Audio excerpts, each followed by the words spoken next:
बिस्मिल्लाहिर्रहमानिर्रहीम। अस्सलाम वालेकुम। कैसे हैं जी आप सब लोग? उम्मीद करती हूँ खैरियत से होंगे। अल्लाह पाक सबको खुश रखे, आबाद रखे। और आज मैं बनाऊंगी जी मीठे में बनाऊंगी मैं हलवा। और मुझे कोई आम हलवा नहीं है, ये बहुत ही स्पेशल हलवा है जिसको हम यहाँ तो सिर्फ शादियों में दावतों में खाते हैं। ये तो हमें मार्केट से में बहुत कम मिलता है और घरों में भी बहुत ही कम जो है ना ये बनता है, बल्कि ना होने के बराबर बनता है। आप ये देख सकते हैं, ये दाल जो हम जो है ना इसकी सालन वगैरह तो तैयार करते हैं, लेकिन इसका जो आप मैं हलवा तैयार करके आप लोगों को बता रही हूँ कि कैसे इसका तैयार करते हैं। तो चलिए चलते हैं अपनी रेसिपी की तरफ। शुरू करते हैं जी अल्लाह ताला के बाबरकत नाम से, जो बड़ा मेहरबान और नहायत रहम करने वाला। तो मैंने एक अपना ये जो मूंग की दाल है ना, धुली हुई छिलकों के बगैर, इसको मैंने 3 से 4 घंटे के लिए मैंने भिगो के रख दिया था। अच्छा जी, भिगोने से पहले इसको अच्छे से वॉश कर लेना, क्योंकि इसके अंदर मिट्टी कुछ ज़रात वगैरह होते हैं। तो इसको अच्छे से वॉश करके फिर इसको 3 से 4 घंटे लाजमी इसको जो है ना भिगोना ज़रूरी है, ठीक है। तो उसके बाद जी देखें आप, जब उसका आप देख सकते हैं दाल का दाना जो था वो नरम पड़ गया था। इसके बाद उसको मैंने चॉपर में डाल के उसका पानी निकाल दिया था और उसको मैंने इतना जो है ना वो किया है कि वो दरदरा सा हो, ठीक है।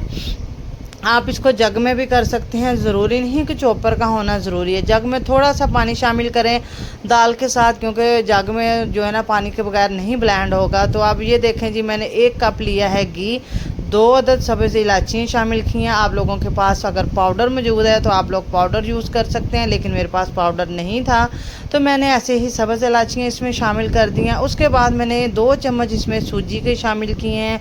1 चम्मच इसमें मैं शामिल करूँगी जी बेसन का, ठीक है। ये चीज़ें सारी हमने छान के लेनी है। और ये इतना जायकेदार हलवा बनता है कि इसमें ना खोया डलता है, ना ही इसमें मिल्क पाउडर डलता है, लेकिन फिर भी इसका टेस्ट आप लोगों को यूं ही लगेगा जैसे हम लोगों ने इसमें खोया शामिल किया हुआ हो। और जब भी घर में कोई दावत वगैरह हो तो इसको लाजमी एक बार मेरे कहने पे ज़रूर ट्राई कीजिएगा।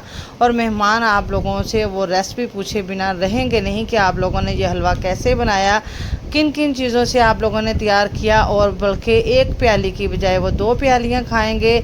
तो आप लोगों ने इसको ज़रूर ट्राई करना है और मुझे फ़ीडबैक देना है। अच्छा जी, मैं बेसन को और सूजी को हमने सिर्फ 1 से 1.5 मिनट के लिए इसको भूनना है। उसके बाद जो मैंने पेस्ट तैयार किया है इसका दाल का, वो इसमें शामिल कर देना है।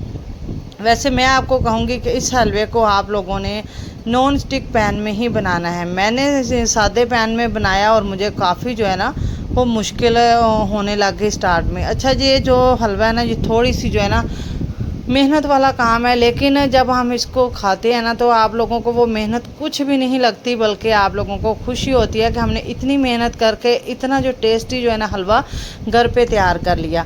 अच्छा जी, ये देख सकते हैं कि जो मैंने दाल का पेस्ट शामिल किया है ये पैन के साथ साथ इस तरह चिपकी जा रहा है और मुझे इसको जो है ना मिक्स करने में काफ़ी परेशानी हो रही थी। इसके बाद मैंने स्टील का चम्मच ले लिया। स्टील के चम्मच के साथ मैंने इसको अच्छे से जो है ना मैं करती गई। जब देखें जी, इसको तकरीबन 7 से 8 मिनट इसको मैंने फ्राई किया है। उसके बाद ये जो है ना ये देखें जी पैन को छोड़ने लग गया है ये।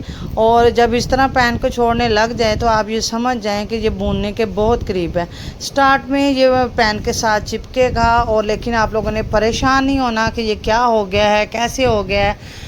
तो आप लोगों ने इसको मुसलसल हिलाते जाना है, नीचे नहीं लगने देना। तो अब मैं साथ ही इसमें जो तैयार कर रही हूँ 3 प्यालियाँ इसमें मैंने लिया है दूध, तकरीबन 1 लीटर के करीब है। उसमें 2 अंडे शामिल किए हैं। 1 प्याली इसमें मैंने शामिल किया है चीनी का और उसको अच्छे से ब्लेंड कर लिया। ब्लेंड करने के बाद थोड़ा सा मैंने इसमें ना येलो कलर भी शामिल किया। ये ऑप्शनल है, अगर आप लोग करना चाहें तो ठीक है, नहीं तो कोई बात नहीं। और वो शामिल करके उसको मैंने लो टू मीडियम फ्लेम पे मैंने पका लिया है। और इतना पकाना है जब तक इसका जो है ना घी सेपरेट नहीं हो जाता। इसमें थोड़ा सा घी थोड़ा सा ज़्यादा लगता है, लेकिन मज़े का इतना होता है कि आप लोगों को जब मज़ा आएगा तो घी बिल्कुल भी नहीं, आप लोगों को नज़र आएगा कि इसमें घी जो है ना वो बहुत ज़्यादा जा रहा है।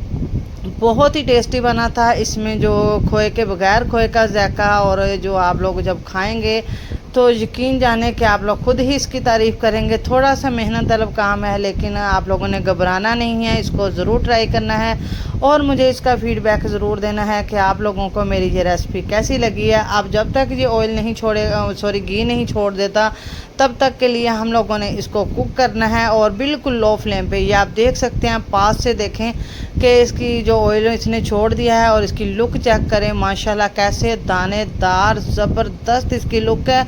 और खुशबू तो मैं आप लोगों को क्या ही बताऊं कि मुझे कितनी खुशबू आ रही है और पूरा किचन जो है ना वो महक रहा है। अच्छा, मैंने अभी इसके ऊपर कोई ड्राई फ्रूट नहीं शामिल किया और मैंने प्लेट में डालने के बाद, क्योंकि मेरे बच्चे नहीं खाते, आप अपनी पसंद के मुताबिक जितने शामिल करना चाहें शामिल कर लें। और अब आपको मैं मिलूँगी न्यू वीडियो में न्यू रेसिपी के साथ। तो तब तक के लिए मुझे रखिएगा दुआओं में याद। जज़ाकल्लाह खैर।